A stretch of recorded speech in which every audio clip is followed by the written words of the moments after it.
Monthly नगरपालिका र सुनापति गाउँपालिका बने उत्कृष्ट भूउपयोग वर्गीकरण र 108 लहरे मानेको चर्चा। जिल्ला समन्वय समिति रामेछापले 2वटा स्थानीय तहलाई सम्मान गरेको छ। 8वटा स्थानीय तह रहेको रामेछापमा छुट्टा छुट्टै विधामा नमुना काम गरी असल अभ्यासको थालनी गरेको भन्दै प्रमाणपत्र सहित जिल्ला सदरमुकाम मन्थली नगरपालिका र सुनापति गाउँपालिकालाई सम्मान प्रदान गरेको हो। मंगलबारदेखि सुरु भएको 2 दिने गत आर्थिक वर्ष 82-83 को वार्षिक समीक्षा कार्यक्रमको अवसर पारेर समन्वय समिति रामेछापले गत वर्ष जस्तै यस वर्ष पनि सम्मान कार्यक्रमलाई निरन्तरता दिएको हो। गत वर्ष पनि सम्मानित हुन सफल भएको मन्थली नगरपालिका यो वर्ष पनि भूउपयोग वर्गीकरण तथा कार्यान्वयन सम्बन्धी असल अभ्यासको सफलतापूर्वक सञ्चालन गरेको र सुनापति गाउँपालिकाले पालिकालाई पर्यटकीय क्षेत्रको रूपमा चिनाउन सफल सुनापति पर्यटन विकासका लागि धार्मिक पर्यटन पूर्वाधार 108 लहरे माने निर्माण तथा शिव मन्दिर निर्माण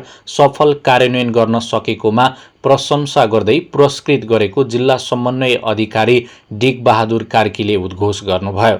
सम्मानित दुवै स्थानीय तहलाई सांसद एवं अर्थ समितिका सभापति डाक्टर कृष्णहरि बुढाथोकी र समन्वय प्रमुख चिना खड्का कार्कीले संयुक्त रूपमा प्रमाणपत्र एवं सम्मान प्रदान गर्नुभएको हो। सम्मानित भएका दुवै स्थानीय तह गत आर्थिक वर्षमा सञ्चालन गरेका कार्यक्रमहरू जिल्ला स्तरबाट छनौट भई बागमती प्रदेश स्तरीय प्रस्तुतिकरण कार्यक्रमका लागि छनौटमा परि उत्कृष्टता हासिल गर्न सफल बनेका थिए। जिल्ला समन्वय समिति रामेछापको सभा हलमा भोलिसम्म चल्ने गत वर्षको वार्षिक समीक्षा एवं असल अभ्यास आदान प्रदान कार्यक्रममा जिल्ला स्थित संघीय र प्रादेशिक स्थानीय तहको सहभागिता रहेको छ। चालु आर्थिक वर्षमा समेत सञ्चालन हुने कार्यक्रमको चर्चा चलिरहेको गत वर्षको वार्षिक समीक्षा कार्यक्रममा जिल्लाका 8वटै पालिकाका अध्यक्ष, उपाध्यक्ष, प्रमुख प्रशासकीय अधिकृत र संघीय र प्रादेशिक कार्यालयका प्रमुखहरूको उपस्थिति रहेको छ। पहिलो दिन मंगलबार स्थानीय तह र केही संघीय र प्रादेशिक कार्यालयका